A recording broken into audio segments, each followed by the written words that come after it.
December 26, 2004, the day after Christmas, news from half a world away brought our one human family together in a very profound way.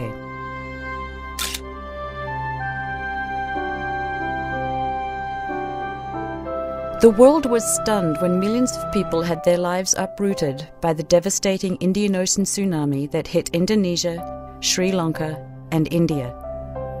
People responded quickly and compassionately. CRS's unprecedented response to the challenge of meeting human needs in the middle of a disaster the size of the tsunami is of historic proportions.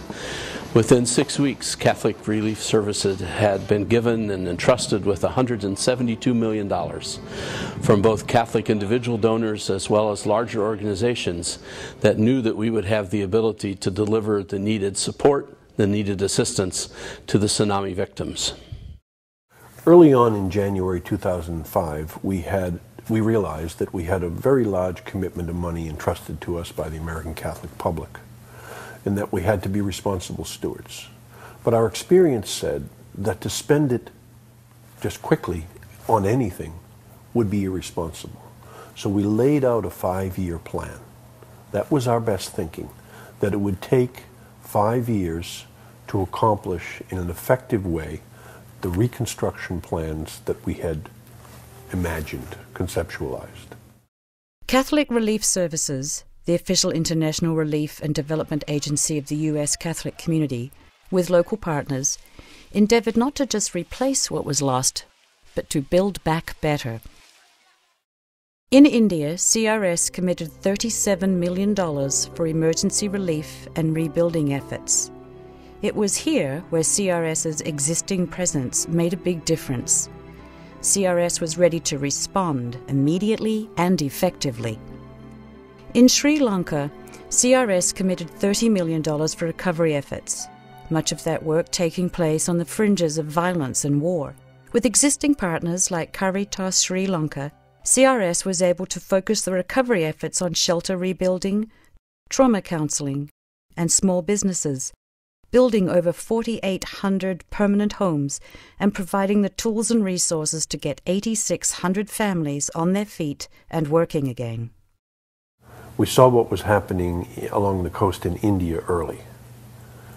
And then we learned how bad it had hit Sri Lanka. But we didn't know how bad it had hit Aceh in the northern part of Sumatra in Indonesia, because that was a part of that country that had been isolated. There had been a war going on for about 20 years and we didn't have operations up there. So we struggled in the next few days to get someone back into the area, and one of our staff came from Aceh, Banda Aceh, and he and some of our expatriate staff walked in. Took about 3 days to get into Banda Aceh. And then we found the magnitude of the devastation. In the first year, most of our programming was emergency response. Then it transitioned into our temporary programs, temporary shelter, temporary water and sanitation systems, distribution of non-food items, food, and so forth. Then it transitioned again into the permanent structures, permanent houses, permanent water and sanitation systems, roads, bridges, clinics, hospitals, the Tamansari Park in central Banda Aceh.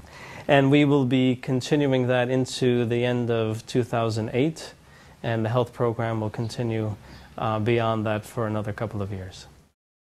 In Malabo, a coastal city in Indonesia, there was widespread devastation. One village in particular, the Pangong community, was completely destroyed.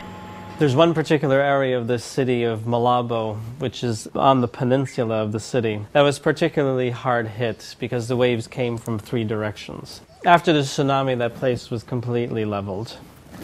We've rebuilt a community there of houses that are higher than the original houses they were in before because it was susceptible to flooding.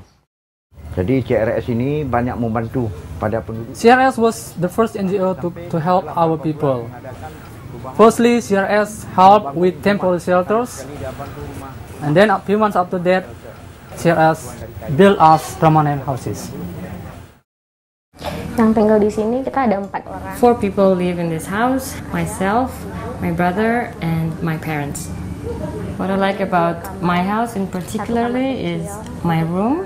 The house is provided with 2 bedrooms and 1 bathroom, and I like the fact that the house is a very strong house.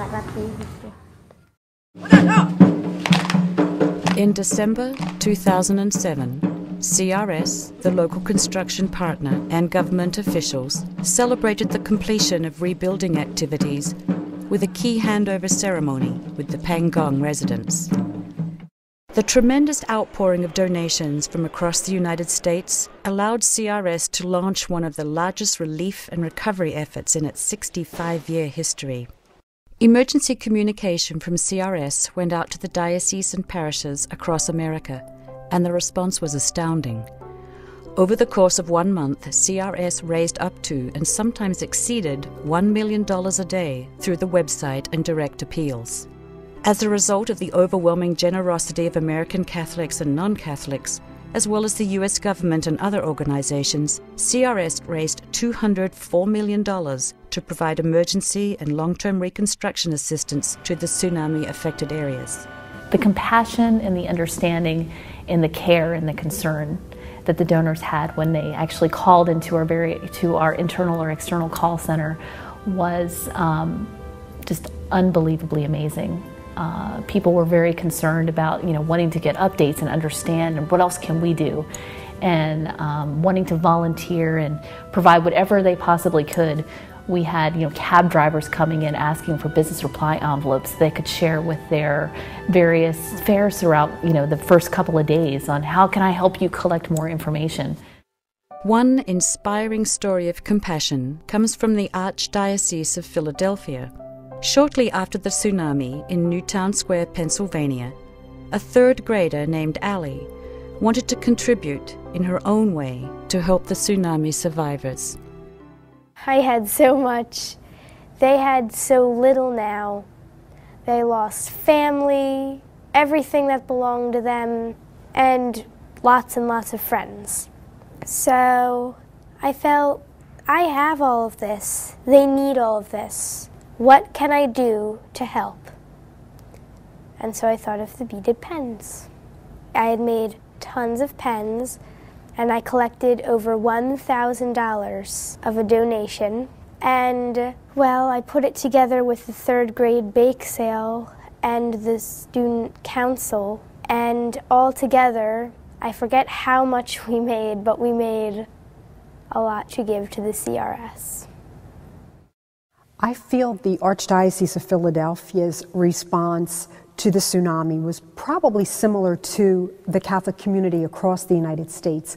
I feel that people here and across the country really sensed that oneness with people across the ocean. Maybe they didn't know their names, their situations, their stories, but I think it really made people realize that we really are one human family, and that in a spirit of solidarity, those of us in a church in Philadelphia, a church in New York, a church in Sacramento, a church in St. Louis, all wanted to do something in that spirit of solidarity to reach out to a brother and sister.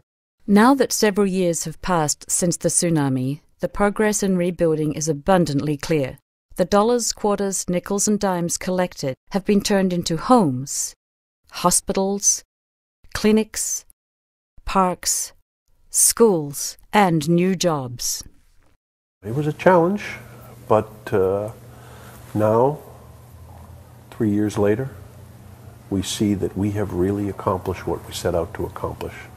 Thanks to you, CRS remains in the tsunami-affected area, working with our partners to help these resilient people recover, heal, and thrive once again. Their indomitable spirit is inspiring. Your heart really can reach around the world.